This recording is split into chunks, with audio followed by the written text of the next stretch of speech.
Hello, I'm Kamal Santamaria. This is Counting the Cost on Al Jazeera, your weekly look at the world of business and economics. This week, China and the new normal. Beijing is working through even engineering an economic go-slow, and that means impact almost everywhere. We visit the Chinese capital plus Sydney and Jakarta for the global view. And while we're talking global, Christine Lagarde's warning to Athens, the managing director of the International Monetary Fund, tells us no other advanced nation has asked for a delay in repaying loans. And also this week, dementia. As the global population ages, there's $1 trillion economic cost. We'll look at the research, the millions being invested by the drugs companies, and the incredible number of failures in finding a solution. Well, after years of global economic crises and stagnation, a country clocking 7% growth is quite something. And so it is for China, only it's not actually something good. Yes, the Chinese juggernaut is growing, but not nearly as fast as it was, or possibly as fast as the rest of the world would like. Chinese economic figures were out this past week. They're always closely watched, and this is why. China's adding $700 million of economic output a year, so the $10 trillion economy is still on course to overtake the United States as the biggest in the world. But as it shifts down a gear to growth of around 7%, the International Monetary Fund is talking about China actually undershooting that mark this year at 6.8% and then even lower at 6.3% in 2016.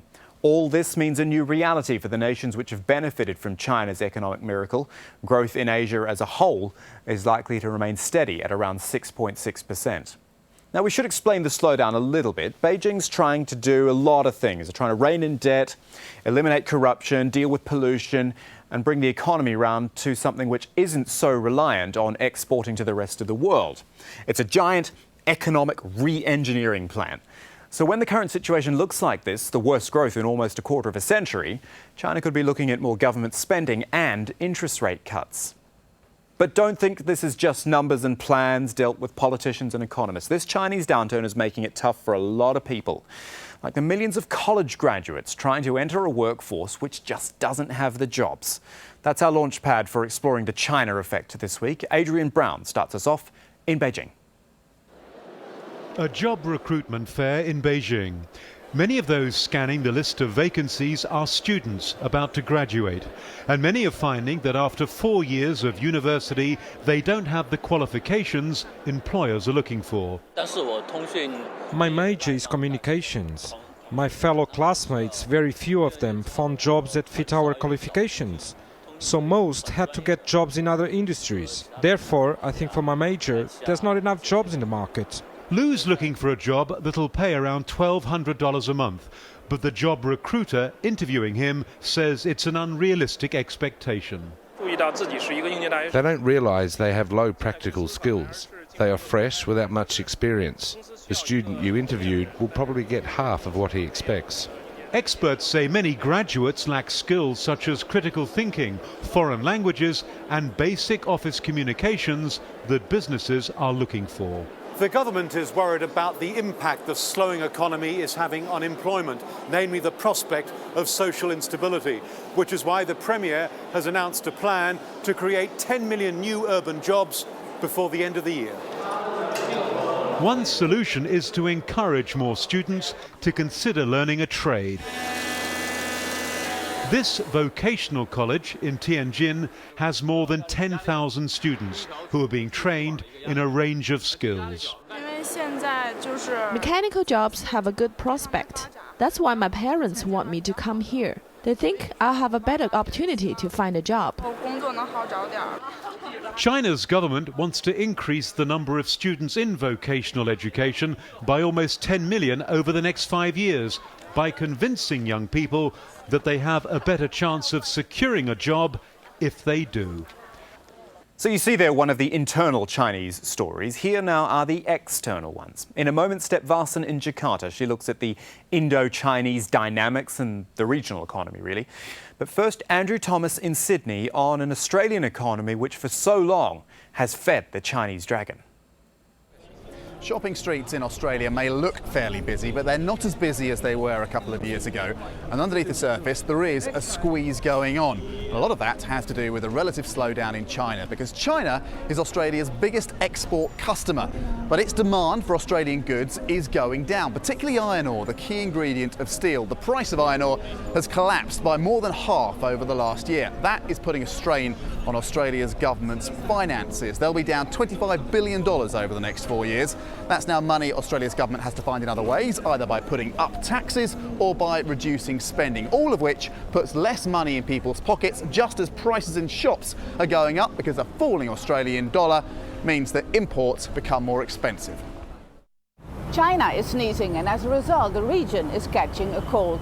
Most countries in Asia have been enjoying a free ride due to China's boom for many years. Like here in Indonesia, where exports of rubber, palm oil and coal have heavily contributed to economic growth.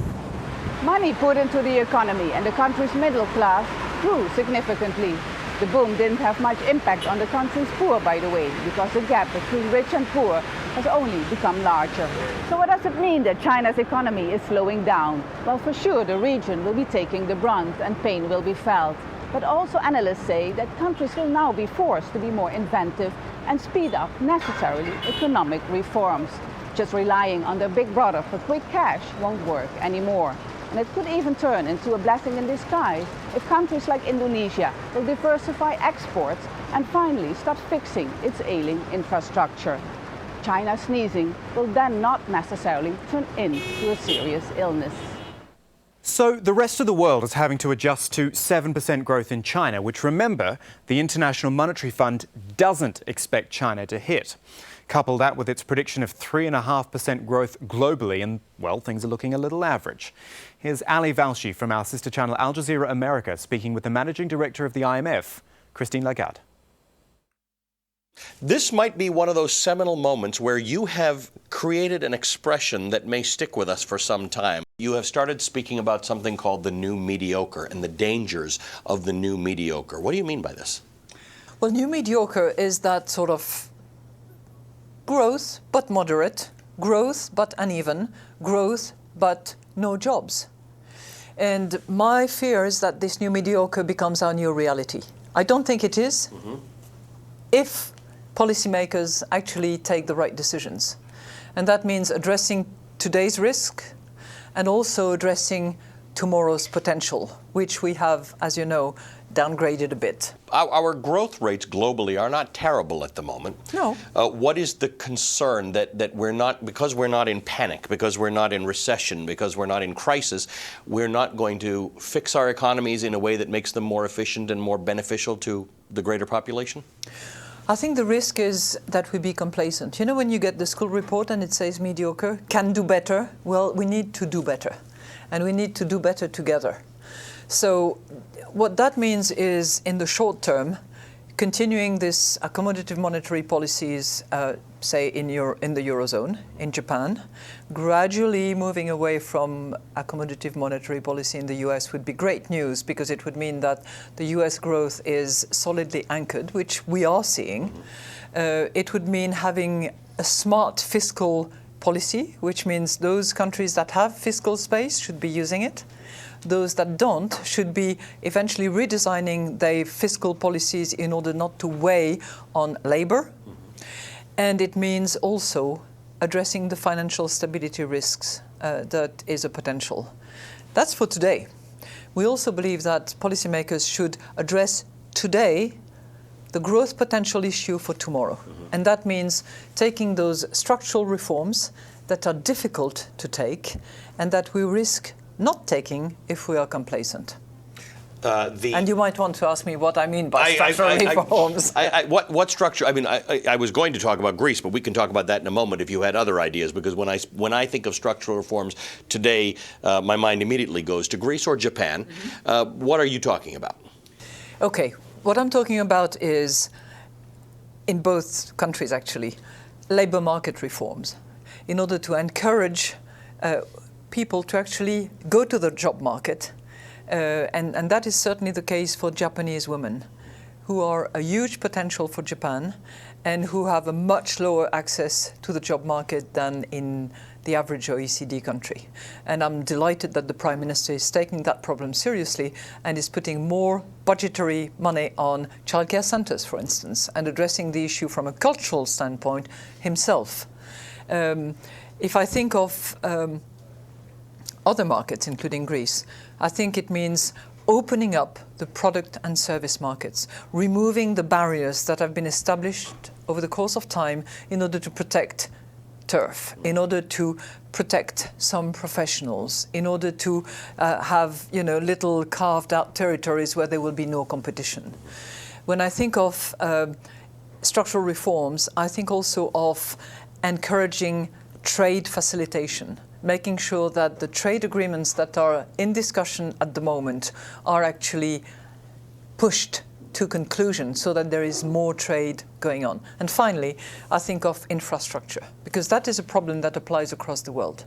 If you cycle in the United States, if you use the Autobahn in Germany, if you travel or try to transport goods in Africa, or in some African countries at least, you know that infrastructure either needs to be better maintained or needs to be developed. So these are, three categories: labour market, product and service market, infrastructure, trade, where I think that serious reforms and political courage must be applied. Even in the United States, though, with interest rates as low as they have been for the last several years, the opportunity to undertake infrastructure development and repair has not been taken. We're even afraid of it in the developed world.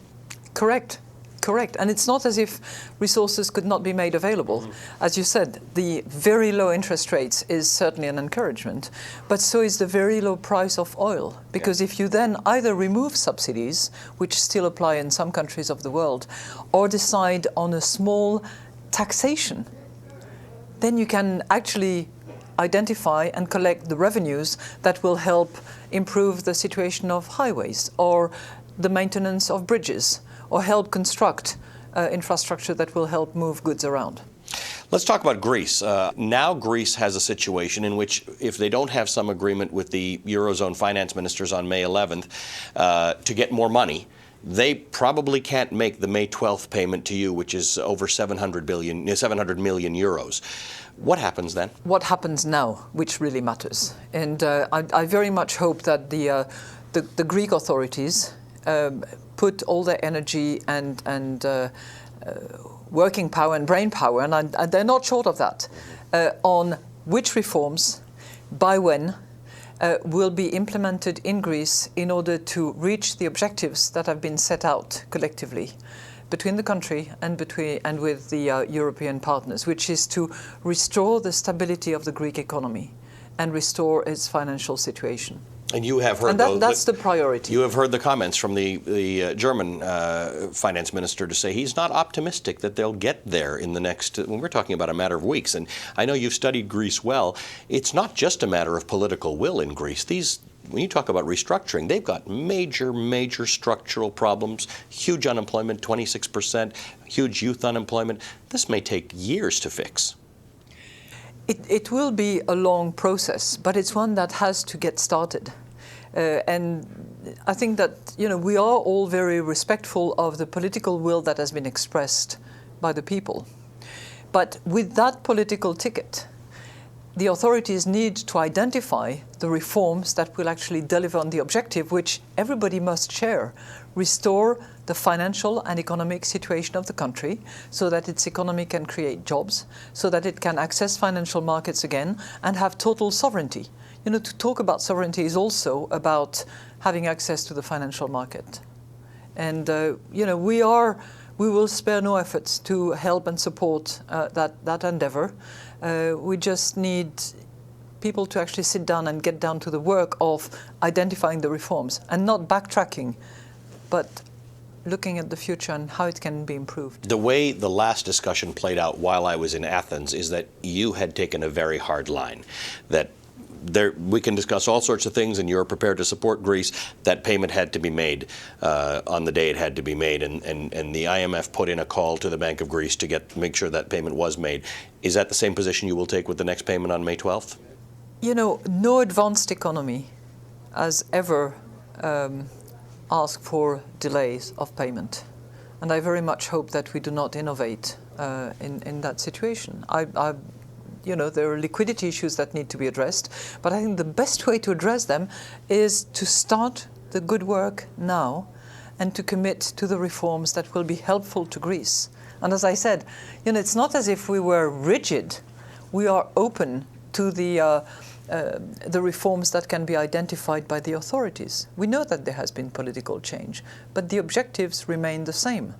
And when, you know, a borrower and its lenders have to sit at the table, it's to do some good work. That's what I'd like to see.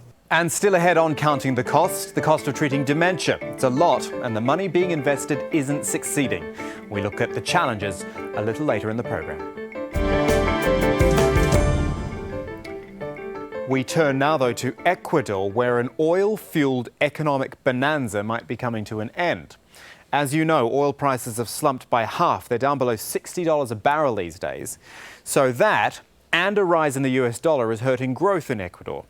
Interesting then that President Rafael Correa is denying a fiscal crisis, even though budget cuts are looming on the social spending, which made Correa so popular. More now in this report from Harris Whitbeck.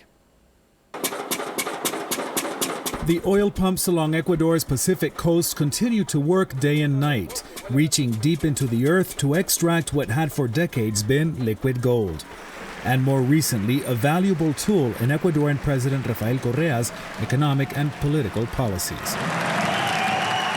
Until oil prices dropped and put a powerful brake on government plans. So it's a difficult situation for Ecuador. And so Ecuador, what it's doing, because there has been too much public expenditure before, is trying to limit that. First, limit public expenditure, then they're borrowing from China, trying to get more income instead of oil. Intensive public spending has been at the heart of Correa's popularity. Large infrastructure projects like highways and new airports have kept thousands in jobs and have pumped cash into the system. But things are changing, and not only because of the oil market. But the price of oil is actually not the main concern. Ecuador's economy is pegged to the US dollar. And as the dollar strengthens globally, it makes Ecuador's exports more expensive, meaning it's harder for the government to attract more cash. When President Correa took office 7 years ago, he declared a moratorium on the country's foreign debt and decided against keeping a stabilization fund to hedge against drops in its exports. Coupled with low oil prices, those decisions are coming back to haunt him. Low prices mean change, and the government has to find new sources of financing, even though these traditional sources are closed due to its own policies. Ecuador is borrowing heavily from China and implementing higher tariffs on hundreds of consumer products. The government recently announced mid- and high-level public employees would take a 10% pay cut. But many people on the street are wondering if they won't have to face cost-cutting measures themselves. Now, one of the most relevant costs for us to count on this program is that of health, because there isn't a single one of us it won't affect at some stage. And we want to look at dementia this week, something that starts out seemingly as forgetfulness, but moves into serious brain degeneration. And the cost? Well, there's no cure, so it's immeasurable, really. But research has come a long way, with new drugs on trial suggesting new treatments may be coming closer. Now, for the most part, brain plaque is considered to be the cause. Now, researchers in Australia have used ultrasound to remove plaque from the brains of mice and have seen improvements in memory, while other research is focusing on the role of immune cells in that buildup of plaque. More good news. Biotech company Biogen has seen its market capitalization soar by $40 billion since December, when it announced its experimental drug for Alzheimer's slowed progression of the disease. Unfortunately, these successes are the exceptions rather than the rule. Have a look at this. There have been 101 failed attempts at producing drugs for dementia between 1998 and 2012. Over the same period, just 3 successful ones. That's no good when the number of people with dementia will reach 135 million by the year 2050, with care costs in the US alone to exceed $1 trillion. To get more of a handle on the scale of the dementia issue, Melissa Stevens joined me in the studio recently. She's from a biomedical research action tank called Faster Cures, which aims to do just that, speed the whole process up and get to a cure faster. Yeah, absolutely. So at Faster Cures, we take a systems approach and look at the entire medical research system, and we try to figure out how can we reduce the time and the cost that it takes to develop new therapies, really trying to reduce the barriers to medical progress. So we look at policy solutions. We look at new models of cross-sector collaboration, new ways of financing research, and really how to put the patient at the center, because that is truly one of the most important things to have a truly efficient and effective medical research system. Okay, so let's put some numbers down. We did some already in that graphic, but how much is being... If it seems the money needs to be spent on finding the cure, because then you would spend less money on aftercare, as it were. So what is the balance at the moment? Can you give me some examples? Yeah, so absolutely. So currently, or in 2020, it was estimated that we spent over $600 billion in caring for dementia patients. So this is worldwide? This is worldwide. Yeah. So that is 1% of our global GDP. So just to give you a little bit of perspective, that if dementia care were a country, it would be the 18th largest economy in the world, nestled in there between Turkey and Indonesia. If dementia care were a company, it would be the largest in the world. It'd be bigger than Walmart, it'd be bigger than ExxonMobil, Volkswagen, etc. So there's tremendous costs associated with caring with these patients. We need to be spending more and investing more in developing cures. So say, for instance, in the United States, we spend about $580 million in understanding the basic science, and that's woefully underfunded. So in comparison, we spend 5 times as much on researching HIV/AIDS, but we have 5 times as many Alzheimer's patients in our country. But maybe dementia is just a particularly difficult thing to research and to find a cure for. If we saw those numbers before, 100-odd failed attempts in a decade-long period, maybe more. I don't want to say maybe it's too hard, but maybe it's too hard. It's very hard, and that's part of the reason why we have failed attempts.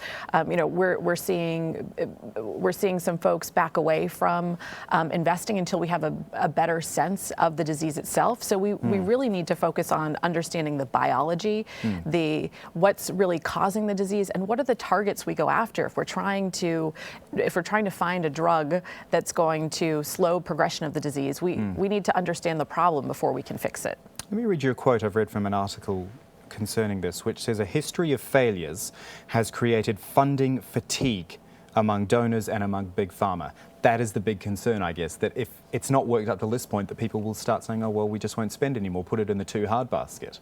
We need to create a lot more incentives to keep people engaged in this fight against the disease. So we need to continue to invest in the basic science, so where government funding comes in. So we need to understand, again, what is the mechanism of action, what's really going on with the disease.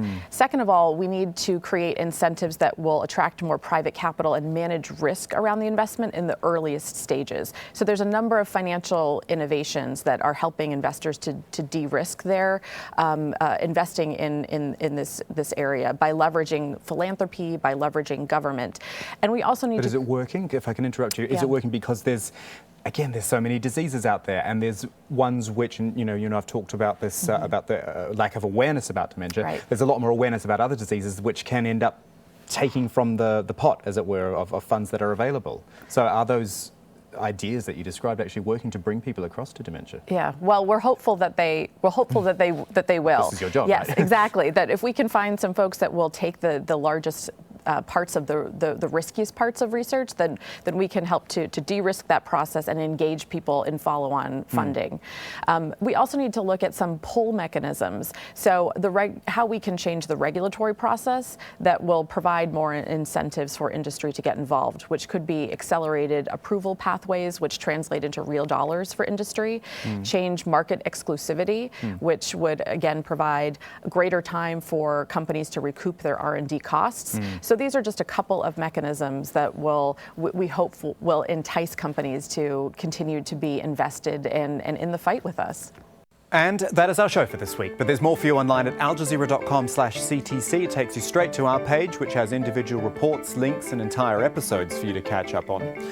You can also get in touch with us if you'd like. You can tweet me at Kamal AJE. Our business editor is at Abid Oliver Ali, and you can use the hashtag AJCTC as well, or just drop us an email. Counting the Cost at aljazeera.net is the address.